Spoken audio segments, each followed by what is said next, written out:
Okay, so welcome back, everybody that was with us here at earlier on, and for those of you that have just signed in and joined us, I want to take a moment and welcome you here. You are all here for the next in the series of Design World webinars. This webinar today is entitled TI's Next Great Leap, introducing the NexFET 100-volt power MOSFETs. Welcome, and we're going to go through a few introductory steps here prior to getting the webinar kicked off. A couple of housekeeping items before we start. Just as you can see on your screen there, this webinar will be up at designworldonline.com afterwards, so if you want to access it that way, you can go to the website there and access it. Also keep in mind that everybody who is registered for the webinar will get a copy of this webinar in their email. Also, keep in mind that we will be having a Q&A session at the end of this webinar. Anytime during the live webinar itself, if you have a question, you can just go to the questions tab there and put in your question, and we will try to get to as many of those questions as we can towards the end of the webinar. So we'll have about 10 or 15 minutes or so for that. Also, if you're on Twitter, you can hashtag about, or you can tweet about this webinar using the hashtag DWWebinar there. So as I mentioned before, I will be the moderator for today's webinar. My name is Miles Guterner. I'm a senior editor with Design World magazine, covering electronics, motion control, and test and measurement items. And today's presenter is Rich Nowakowski from Texas Instruments. Let me give you just a little bit of background bio on Rich. So Rich is product marketing manager for leading marketing efforts in the Americas and Europe for non-isolated DC to DC converters, controllers, and power MOSFETs, specializing in power and performance processors. In previous roles, Rich has helped introduce TI's QFN power modules with integrated magnetics, as well as TI's Swift brand of switches with integrated FETs into the marketplace. A little bit about Rich's background. He holds a BFEE degree and an MBA degree from North Dakota State University in Fargo, North Dakota, and he has over 15 years of experience in the power management biz. So quite a lot of experience that Rich is bringing to us here today, this afternoon. So without any further words from me, I think I'm just going to pass it on to Rich. He's the expert here, so he will be the one with the insights. So Rich, it's all yours. Thank you very much, Miles, and hello everyone. Like you said, my name is Rich Nowakowski. I'm from TI's Power Management Business, and today I'm going to review our portfolio on higher input voltage NexFET power MOSFETs. So our agenda today, I'll talk a little bit about our technology and the advantages of our 40 volt to 100 volt NexFETs, as their technology is it's a little bit different from our lower voltage NexFETs that have a 25 or a 30 volt breakdown that you might know. Then I'll go in to discuss the applications for the NexFETs in several popular power supply topologies like a Synchronous-Buck, a Flyback, and a Ford converter. I don't think we're going to have time to do a lot more, but that'll probably keep us pretty busy. And then next, I'll review some applications for motor control.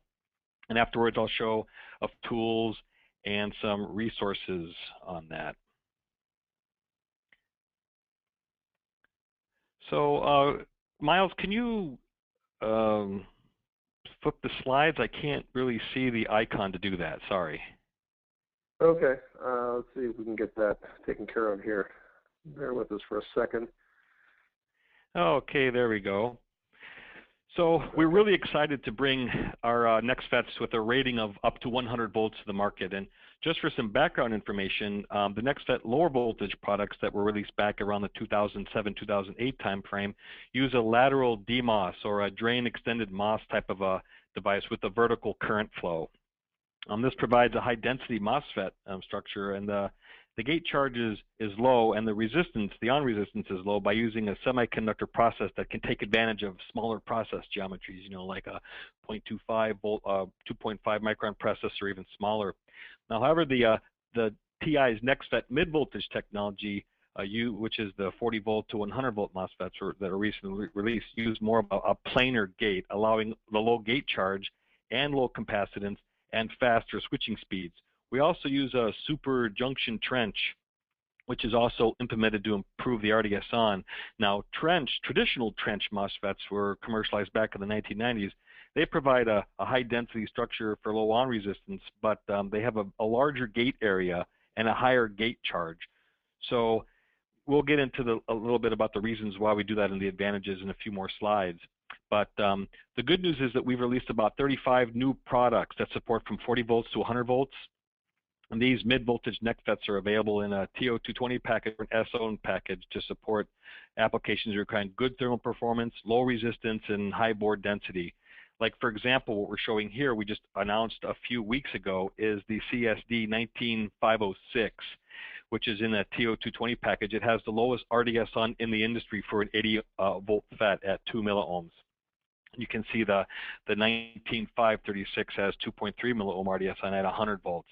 So these power MOSFETs are suitable in motor control, point of load, and other power supply and applications. They're also supported in our WebBench tool for doing power supply designs. Next slide. Now, in power supply applications, CDV/DT immunity becomes important.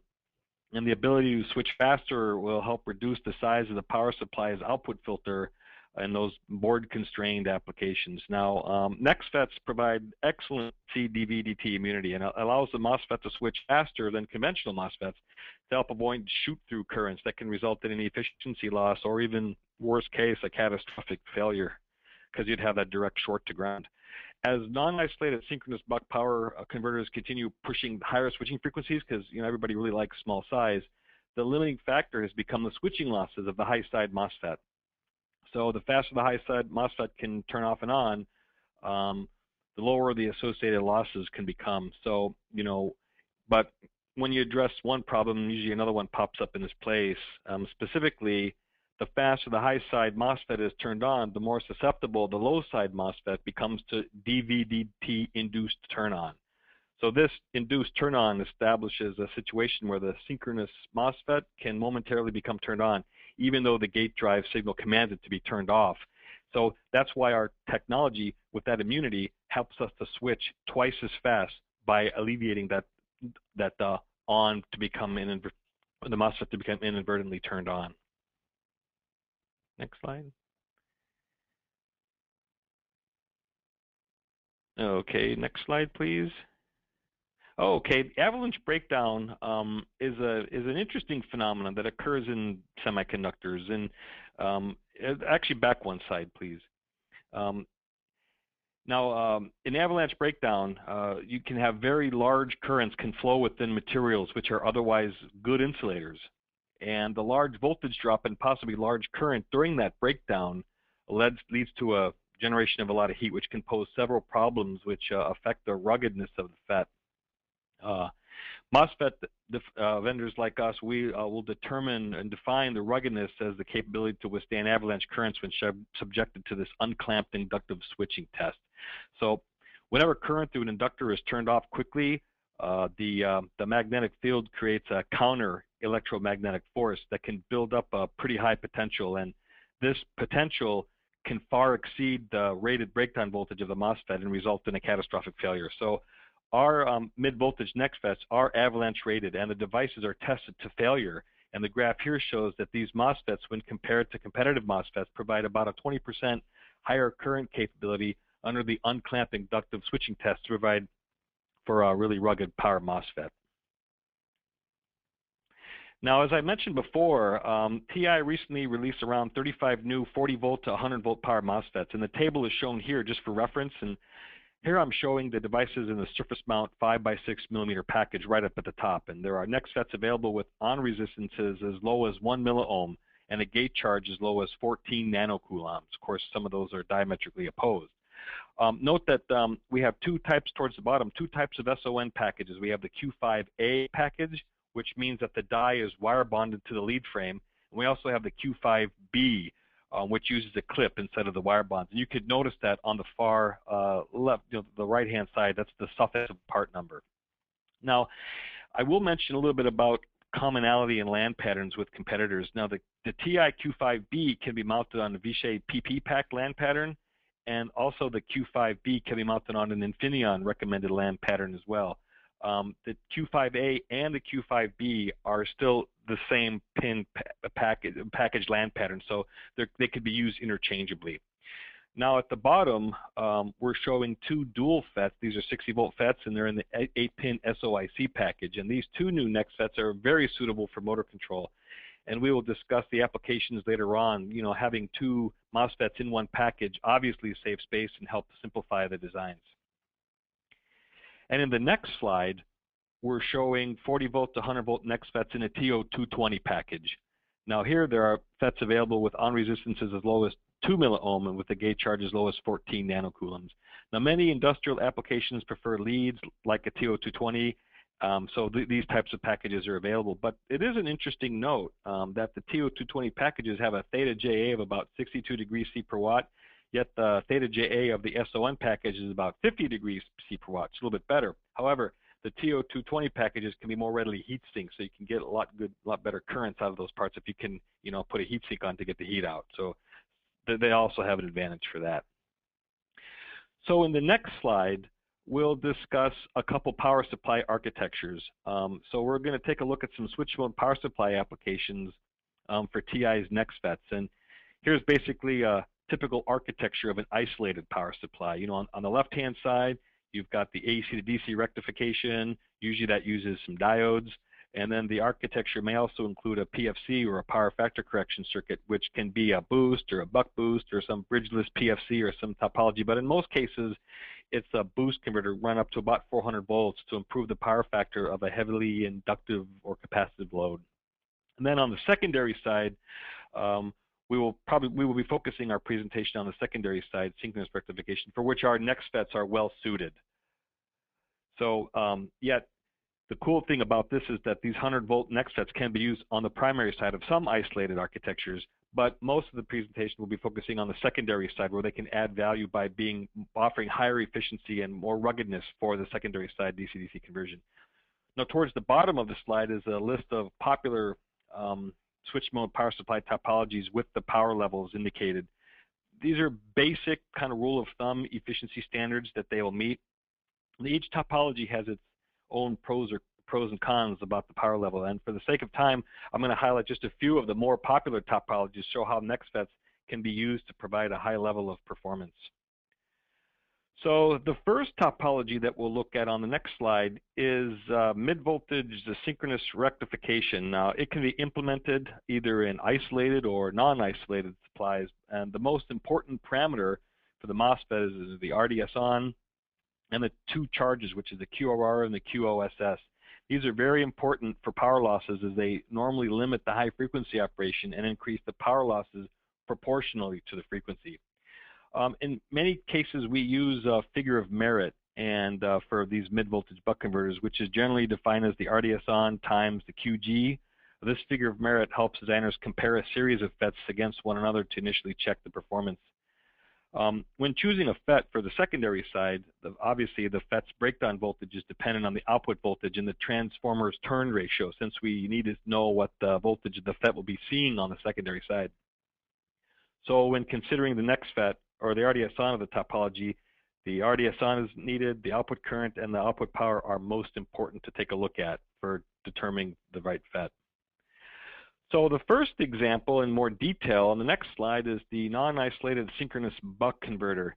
Now here we chose the TPS 40170, and we're showing the circuit using the high side and the low side power MOSFET. And just for the sake of the test, we looked at an input voltage range of typically 24 volts, but it can peak all the way up to 36 volts. It's got a 5-volt output, which is typical in this type of a case where you have 5-volt would be the another point of load rail, and it will take it down to the lower voltage loads.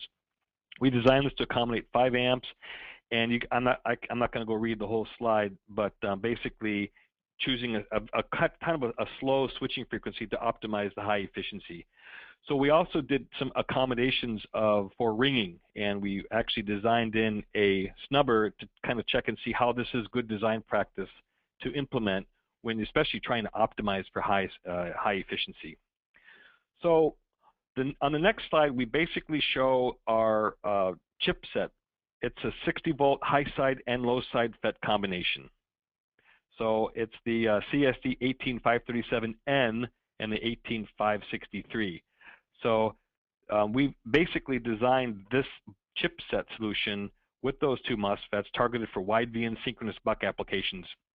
Now, in most cases, whether it's 5 amps or even 3 amps and above, it's very difficult to find synchronous integrated FET solutions. So using a controller for wider input voltages is going to be the case for the foreseeable future until we can develop, low side MOSFETs on chip to use with our DC-DC converters that can withstand the high voltages that will be applied. But at any rate, this 18537N has a non-resistance of 13 milliohms. The gate charge is 14 nanocoulombs, and the QGD is the 2.3 nanocoulombs. And just an example, the 18563 has a non-resistance of 5.7 milliohms, QG of 15 nanocoulombs, and QGD of 2.9 nanocoulombs. So that's pretty good performance. Together, these NexFET a high-efficiency synchronous buck converter, and you can see here the peak efficiency can be beyond 93%. So I mentioned ringing a little bit. So in the next slide, we can talk about the ringing. Take a look at the Switch-Node Waveforms, the 10-amp Switch-Node Waveforms. So just a note on snubbers. It's always a good design practice to prepare for ringing, ringing reductions to reduce noise and limit any overshoots when designing a high-efficiency converter.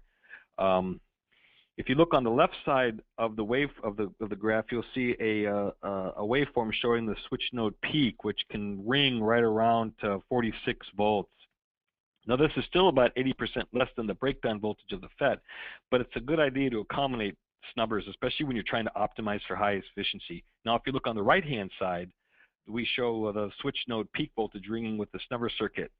We actually put a 3-ohm resistor and an 820 picofarad capacitor, along with a boot resistor in parallel with the bootstrap capacitor. And in this case, you can get very minimal ringing and still get very good efficiency performance. Now, if you're unsure of your need of a snubber circuit early on in the design, it's a good idea to at least place the solder pads or populate with a 0-ohm resistor just in case the need arises. That's always a good design practice. So on the next slide, we'll be showing our most popular Wide-Vin buck controllers. So we have a wide portfolio of these DC-DC converters, especially that are from the LM series. It depends. You can choose products depending on the input voltage, on the number of outputs you like, and even the control mode. Now, at the top, we're showing the LM3150, which is a full switcher controller. It uses a constant on-time control mode, which requires no compensation components for an easier design. So that's nice if you want to reduce components. On the other hand, if you're looking for a dual controller, the LM5119 has emulated current mode. This is well suited for synchronized switching frequencies and low duty cycles due to its control mode architecture. That's a topic of another discussion. But anyway, our NexFETs are also featured on WebBench, and you can use them in conjunction with our controllers that are shown here. If you want more information on our Wide-Vin buck controllers, there'll be another webinar that will be displayed soon to discuss our Wide-Vin solutions, or you can visit ti.com/widevin for more information, or you can even use TI's parametric search tool to find a particular controller and MOSFETs that will go with that. All right, the next slide shows some recommended NexFETs for buck controllers, because sometimes it's difficult to search a large list of products. It's always good to start with the latest and the greatest and the ones that are most optimized. So here's a summary table of recommended solutions by current level. So whether it's 40 volts or 60 volts for the solution, we're recommended 60 volts or 100 volt FETs because we implement derating factors like 80% or lower, which is kind of industry rule of thumb. Note that the more cost-effective 40-volt solutions for light load applications, which are under 6 amps, is to use the CSD 18537N in both the high side and the low side position. Now, these FETs are chosen for output voltages such as 5 volts or 3.3 volts, and the low side FET for the high current solutions will have a much lower RDS on, since those FETs will be conducting most of the time. And for high currents, FET paralleling is obviously the way to decrease the RDS on for that. So the next topology we'll go and discuss is the critical conduction mode, or the quasi-resonant mode flyback. This topology mainly used for AC-DC adapters like laptops and gaming systems and battery chargers, and can cover up on a good day about 125 watts. The waveform above here on the right-hand side shows the flyback operating in the critical conduction mode. You can see the Q2, the primary FET, is being turned on at the valley of the Q2 VDS, which is that third waveform, and that will minimize the COSS capacitive losses. Now the primary side FET, Q, is usually around 650 to 800 volts, so NexFETs won't be a solution for that. But for the secondary FET Q1, it's an excellent solution. For very small power adapters, like under 40 watts, that synchronous rectifier is usually in a QFN package. And for greater power, usually up to 125 watts, it's about the 1 or 2 TO220, the through-hole package type. Although it isn't shown here, Q1 does need to be driven by a secondary side controller. We'll show that a little bit later, which will offer great efficiency improvements over a diode. FETs in the range of 2 to 10 milliohms are typical for Q1. Now, the synchronous rectifier Q1 is chosen from 60 volts to 100 volts breakdown voltage, depending on the output voltage, which you have to consider the out, the winding voltage, and the turns ratio. Yeah, for instance, a 5-volt output will normally use a 60-volt FET, and a 19.5 volt output will use a 100-volt FET. That's because that's what the MOSFET basically is seeing. So the next slide will just show some of our recommended FETs that we will use for a AC adapter application. So you can refer to that table that I showed earlier on, or you can just take a look at these devices, which show the most suitable NexFETs for the synchronous rectifier portion. So the 60-volt rated device uses the 18531, which has an RDS on of 4.6 milliohm and gate charge of 36 nanocoulomb. And the 18533 shown has an RDS on of 8.5 milliohm and QG of 29 nanocoulombs. Now for 100-volt rated FETs, the TO220 or the SON package are shown. So it's kind of interesting just because of how you build it and with parasitics and things like that. The 19531 TO220 has 7.7 milliohms, but the SON version has 6.4 milliohms, which is obviously it's a little lower than the TO220's ratings. So next slide. So the next slide shows an actual reference design that was built and is offered by TI. So online you can find a bill of material, a Gerber, a schematic, a test report to download. Simply just search the PMP 8817. So note, it's not a part number. It's an actual reference design that's been built. So this reference design is capable of charging 2 devices at 2 amps. It's kind of like a battery charger application. It uses the UCC 24610 synchronous rectifier controller, which is actually shown on this schematic. It wasn't shown on the other one. And the good thing about this particular topology, it does not need an optocoupler and still maintains good output regulation. We also use the TPS 25661A is also designed, and that provides accurate independent current limit protection for each port.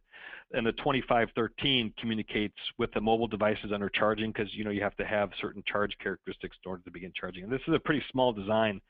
We're able to get it pretty tight to fit in very small form factors. But just an example how when you're offering an application like this, you really want high efficiency in a small size, and the NexFETs can help you get there.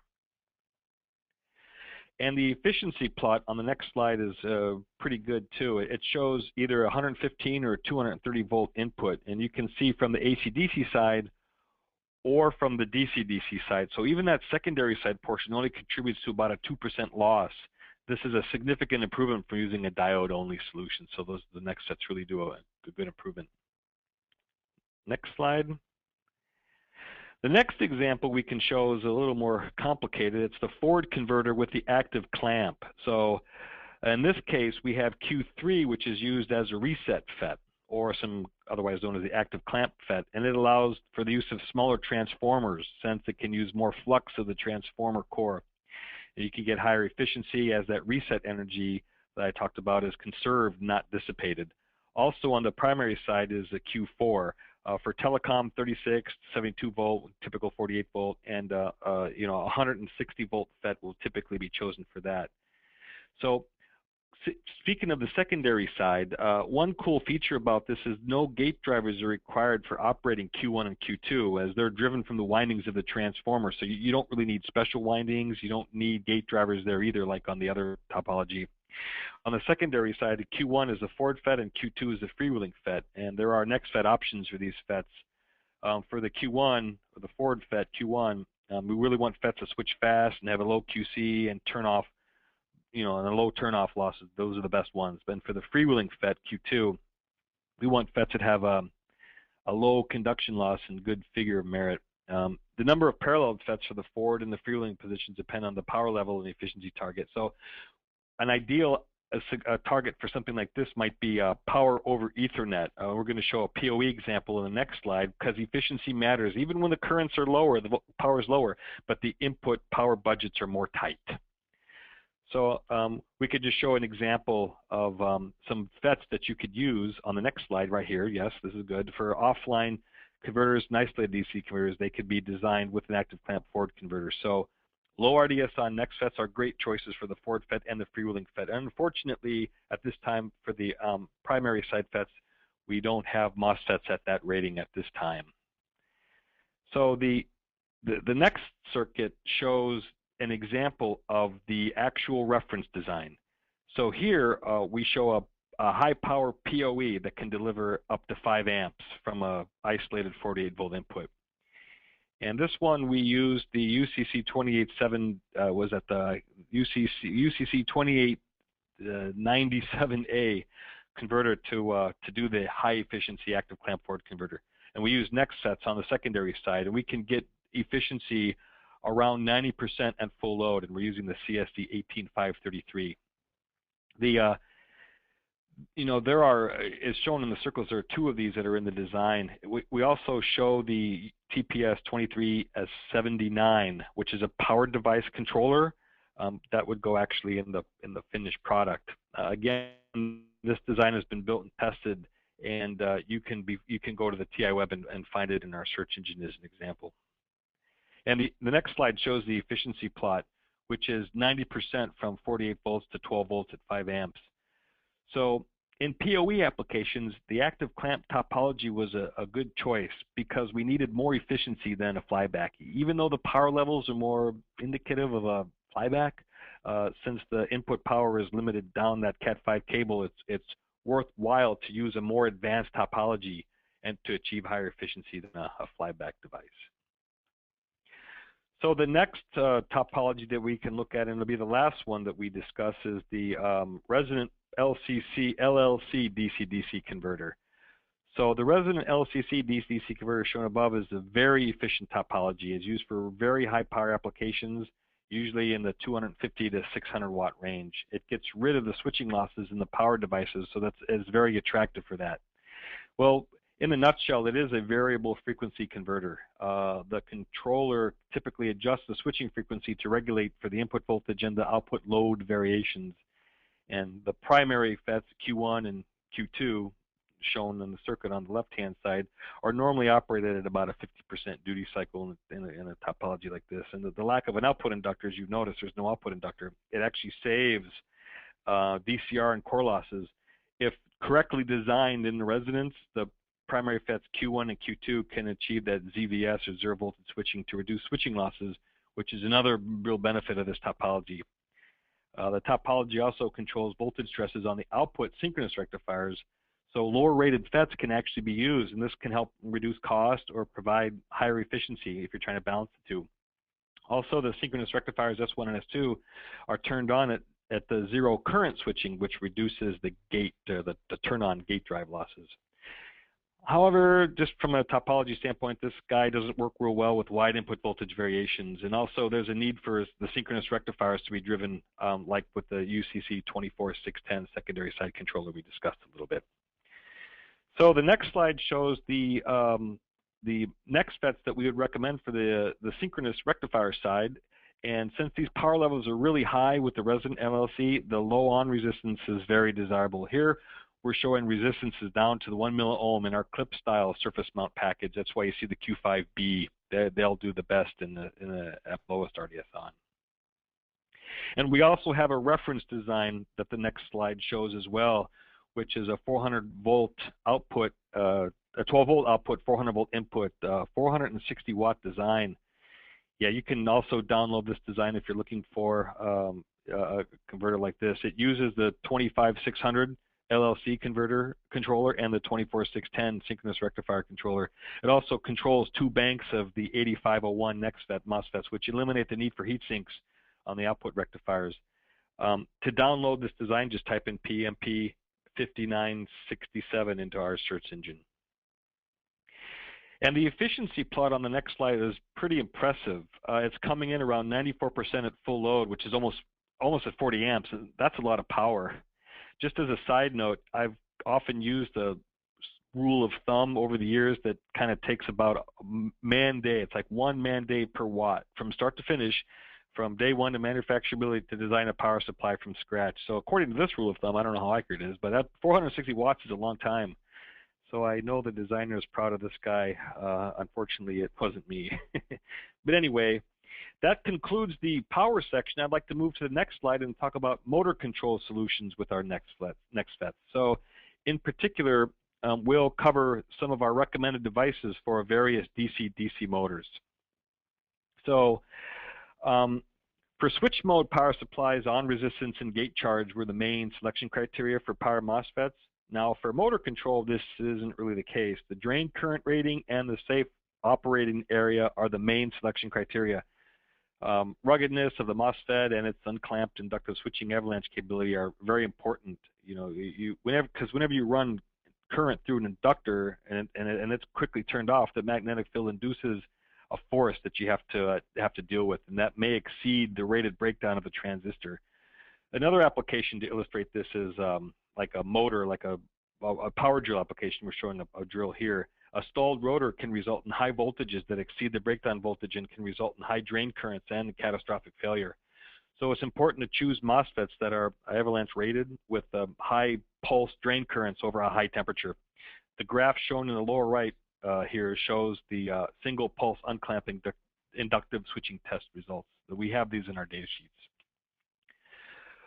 Next slide shows a new part that released. I kind of alluded to it earlier on. It's the dual N-channel NexFET power MOSFETs.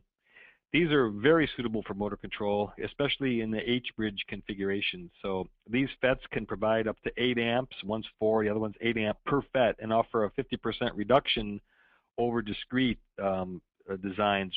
We'll use an SON or an SO8 package and still save some cost. So higher current motor drivers can't really integrate power FETs very easily. So the CSD 88 family provide the ruggedness to survive these motor stall conditions in high stall currents. So the next slide goes in a little bit more detail on some of our other offerings. If the currents are higher than we showed in the previous slide, the CSD 18537N can support up to 50 amps capability as shown in the upper left hand. So this is much more current capability than the dual FETs because it's just all about the circuit density. So the 18531 is actually used on our DRV 8711 evaluation module. Now, for some background information, the DRV 8711, it's from Texas Instruments. It's a stepper motor controller that uses external N-channel MOSFETs. It's capable of step modes from full step to 256 step, and it's useful in a wide range of high current rated applications. You can kind of see some of the applications there shown. So although I really want to say that we're not really limited just to TI motor drivers, but we really highly encourage that you use one. A little bit more detail on the next slide shows more detail on the stepper motor operation. So the schematic above on the top shows a full bridge topology, which is used to drive a single winding on a stepper motor. And there are 2 bridges and 2 windings on a given stepper motor as well. So the waveforms on the right-hand side, they show 2 diagonal FETs that are turned on during the on time, running forward current into the motor winding. So during the off time, by turning on the other 2 diagonal FETs, we can implement a fast decay braking, or by using 2 low side FETs simultaneously, we can implement a slow decay braking.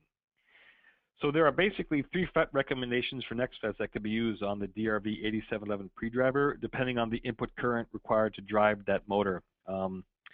Two of the NexFETs are the dual SO8s we already discussed, and then the other one would be the 18531, which all of these are protected during a rotor stall condition. So next slide, please. Next slide we'll talk about is some brush DC-DC motor drivers, otherwise known as choppers. So the chopper brush DC-DC motor, or DC motor, is basically shown here as a simple PWM method for regulating the motor current. The motor polarity, which is the forward or the reverse, is controlled by a mechanical switch. An additional switch is used to induce braking of the motor as well, and this chopper topology places a great deal of stress on MOSFETs, and care needs to be taken in order not to exceed the datasheet parameters. So withstanding high peak currents is important here, and here I'm showing the pulse drain current, or the IDM, based on the silicon, and the CSD 19506 can support over 240 amps of peak current. Well, this is for a short duration of time. So in our data sheets, we specify that pulse duration capability. It's less than or equal to 1 millisecond with the duty cycle less than or equal to 1%. You'll, like I said, you'll find that in the data sheet. And the next application we can discuss is the three-phase, the brushless DC motor. So in this case, IDC and IDM are important to survive that motor rotor stall condition. One thing to note is that our NexFETs actually are rated with a maximum junction temperature of 175 degrees. And this allows for the higher power dissipation capability, and this means the FET can avoid any catastrophic failure. It can help with the repetitive avalanche to help with the FET's ruggedness. NexFETs are also used in some of the power stages on several other brushless DC-DC motor driver modules. So the example is shown here as a three-phase brushless motor. So like the DRV8301, the DRV8302, or the 3201, those devices also can be used or show examples of our NexFETs being implemented with those pre-drivers. So the next slide shows just some mid-voltage evaluation modules if you'd like to take a closer look. I already mentioned the DRV8711 EVM is a stepper motor driver which uses our NexFET drivers. Also, there's a motor drive booster pack. That's like a 10 amp three-phase brushless DC-DC motor. That also uses NexFETs. There's also, for digital power, I didn't really go into a digital power solution, but we have a full bridge phase shifted controller that uses NexFETs as well for a 360 watt power converter. I didn't go into that example, but that certainly is a way that you can check out some of the performance. And also the EVM, the TPS 40170 EVM, that's one of our more popular step-down controllers that supports up to 60 volts. That will uses the NexFETs on there as well, so you can take a very good look at the performance. So that's basically what I have to show you today. I just want to say thank you for attending today. I just want to remind you that TI offers up to 100 volt NexFETs now for switching applications and motor control, and also for hot swap applications. Of course, you know, being for power management, you can also use these for hot swap.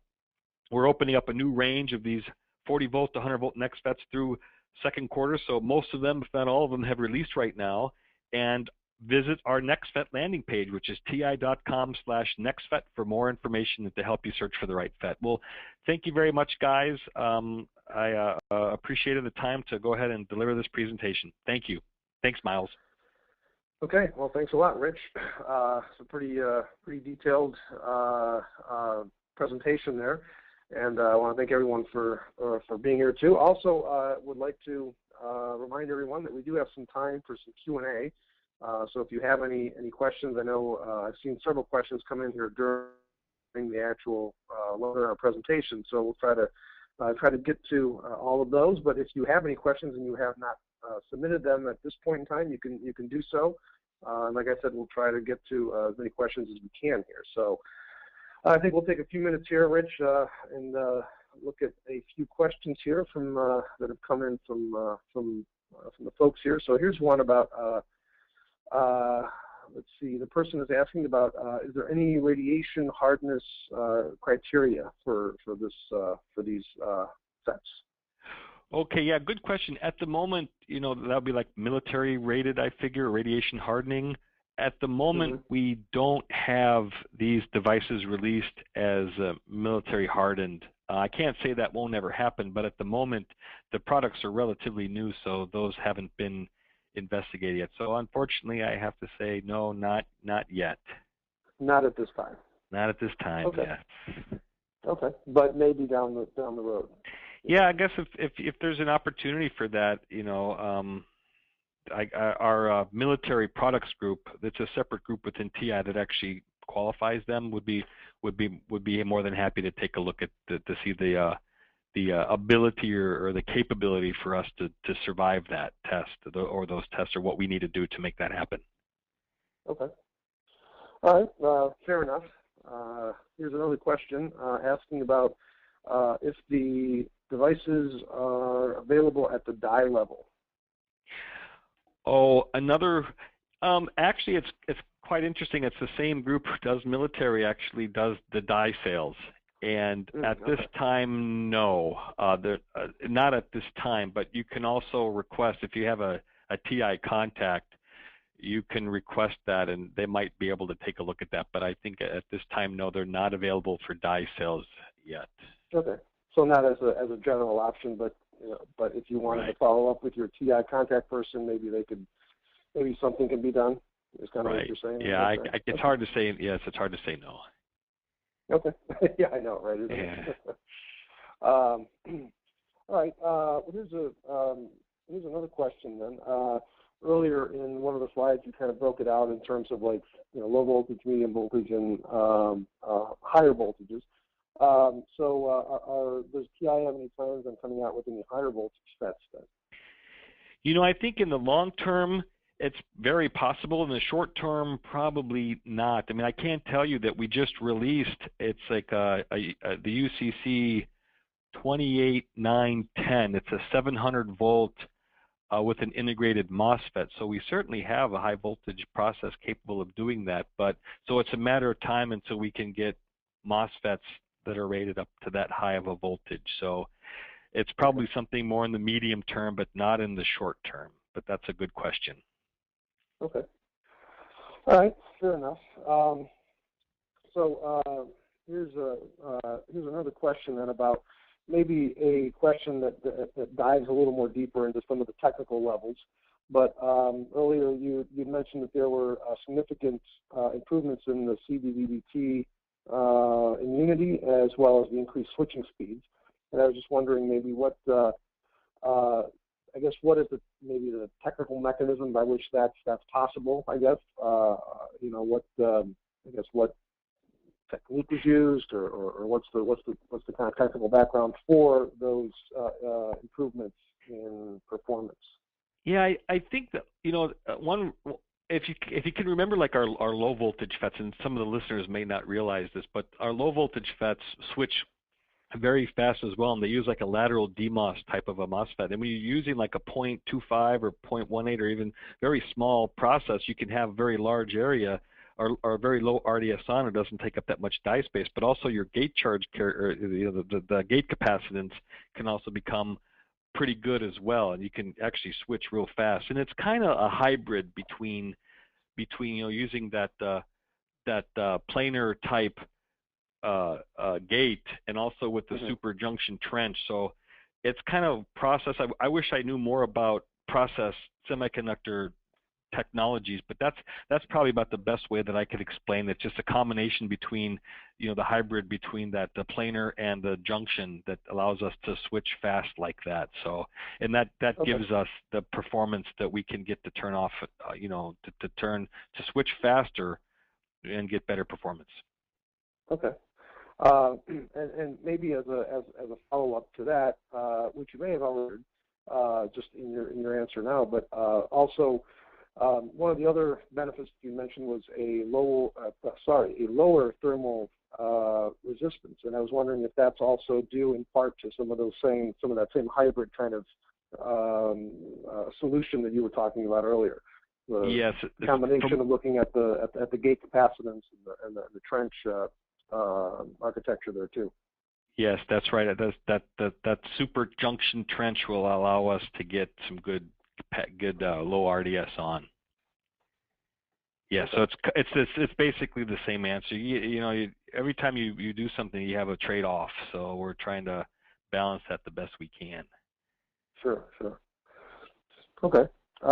All right, so here's another question here from the audience. The question is there a PI driver that is comparable to the HIP 4081A? And what about NexFETs suitable for use with it for a 24-volt DC motor drive capable of 50 amp reliably? That's the question. Yeah, no, I'm not familiar with the HIP part number. Unfortunately, I don't really work in that group, so I don't have visibility with the crosses with the competitive part numbers. But for like a 50 amp peak would probably be like that. I think I showed a good example of that. Let me see if I could find that part, because it's not not on the top of my head, tip of my tongue. I would probably take a look at the CSD 18. Was it I think the 18531 might be the best. It can handle 50 amp capability. The 1501 or even the 1502 would be 100 amp capability, be a little bit more than you might need. But the 18, can handle that voltage. 18 for 24 volts, I think you're doing good for that. So the 18501 or 18502 would probably be a pretty good start. Okay. And that'd be CSD. Okay. CSD, right? Okay. So here's another general question. I think this one's probably more general, but in terms of, could you speak to the advantages or benefits that the NexFETs have over IGBTs? Oh, would they kind of play in some of the same application space, or is it just that some things would just be very, very different? Yeah, I think I wish I knew more about IGBTs, quite frankly, but IGBTs are really for a lot higher currents and things like that. And I wish I could answer that one a little bit more confidently, but that's probably the best I can do on that one. I think they're different. The technology for IGBT has to be driven totally different. It's more suitable for certain applications than FETs. I mean, there probably is some overlap, but that's about all I could say. I'm probably saying too much and showing my ignorance. Right. Okay. Well, that's fine. And actually, there's people that are still with us here. I can see the big question slide there too.